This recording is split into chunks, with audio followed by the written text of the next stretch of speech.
खवातीन ने मुझसे क्वेश्चन किया था कि कौन सा मंथ होता है जिसमें स्टिच लगता है। इसको मैकडोनल्ड स्टिच भी कहा जाता है। मैकडोनल्ड स्टिच में बहुत सारी डिटेल्स हैं।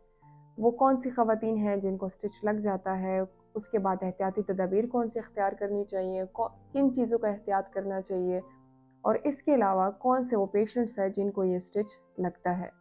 अगर आपकी हिस्ट्री है प्री टर्म लेबर की, यानी कि आपको वक्त से पहले दर्दें लग गई और आपको आपके बच्चे की पैदाइश वक्त से पहले हुई है, इसके अलावा आपको लीकिंग स्टार्ट हो गई, यानी कि आपके अबॉर्शंस हुए हैं और स्पॉन्टेनियस अबॉर्शन हुए हैं, यानी कि खुद से अबॉर्शन होते रहे हैं। 16 वीक स्पेशली उन पेशेंट्स के लिए बहुत ज़्यादा क्रिटिकल होता है और बहुत ज़्यादा एहतियात का महीना होता है, जिसमें उनकी प्रीवियस जो प्रेगनेंसी होती है उसमें उनको स्टिच लगा होता है। या इसके अलावा तो ऐसे पेशेंट्स के अलामात क्या हो सकते हैं, उनको एब्डोमिनल पेन होता है, बहुत सीवियर किस्म का पेन होता है, और इसी तरह विजाइनल डिस्चार्ज हो रहा होता है। विजाइनल डिस्चार्ज उसमें स्मेल होती है, और इसके साथ साथ आपको एब्डोमिन का पेन होता है, यानी कि आपको के पेट के निचले हिस्से में प्रेशर फील हो रहा होता है, और आपको साथ साथ यूरिन में स्मेल आती है, आपको खुद से स्मेल आती है। तो ये सारी अलामात शुरू हो जाती हैं। इसी तरह बैक पेन होता है। तो लेबर पेन्स की तरह पेन स्टार्ट होता है और गायब हो जाता है। जब आप डॉक्टर की तरफ जाते हैं 16 वीक पे, हम आपको ज़रूर विज़िट का एडवाइस करते हैं, क्योंकि 16 वीक्स पे यूजुअली जो सर्वाइकल लेंथ होती है वो नॉर्मल से कम हो जाती है। बच्चेदानी का जो मुंह होता है, जब उसको सोनोग्राफी की जाती है, या उसके अलावा आपको एग्ज़ामिन किया बाय मैनुअली उसको एग्ज़ामिन किया जाता है, तो जब एग्ज़ामिन होता है उसका साइज़ या उसकी लेंथ, आपके बच्चेदानी की जो थैली होती है उसका जो मुंह होता है वो उसका साइज़ वक्त से पहले कम होना शुरू हो जाता है। जब भी प्रेगनेंसी का आखिरी मंथ होता है उसमें सर्विक्स, जिसको बच्चेदानी का मुंह कहा जाता है, बच्चेदानी का मुंह सामने, और एंड में जो उसका जो एंड होता है वो रिंग की फॉर्म में आ जाता है, जिससे बच्चा डिलीवर होके बाहर आता है। इसी तरह ये वक्त से पहले इसका साइज़ कम हो जाता है, यानी कि वो रिंग फॉर्म में आना शुरू हो जाता है, और बच्चा जो है तो ज़ाया हो जाता है।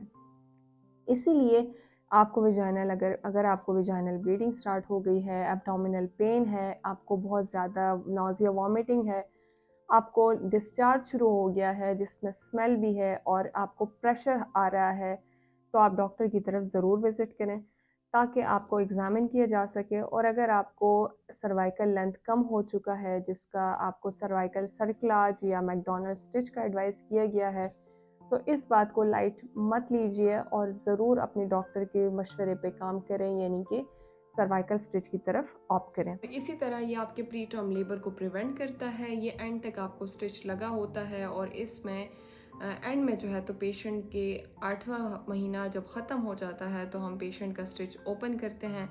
स्टिच जो है तो आपकी बच्चेदानी के मुंह को दिया जाता है, यानी कि उसको बंद कर दिया जाता है तब तक के लिए कि आपके 9 मंथ्स पूरे हो जाएं। और इसके अलावा आपको बेड रेस्ट चाहिए होता है 24 आवर्स के लिए, ताकि आपका कंप्लीट बेड रेस्ट हो सके।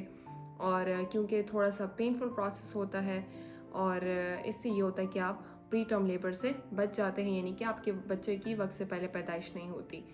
तो ये एक सेफ़ प्रोसीजर है जो कि इंट्रोड्यूस किया गया था, और इससे फ़ायदा ये होता है कि अबॉर्शंस नहीं होते हैं, और जो प्रेगनेंसीज़ जिस प्रेगनेंसी में वक्त से पहले दर्दें लग जाती हैं और बच्चा वक्त से पहले पैदा होता है, तो उसमें भी फ़ायदा ये होता है कि बच्चा मुद्दत तक पहुंच जाता है।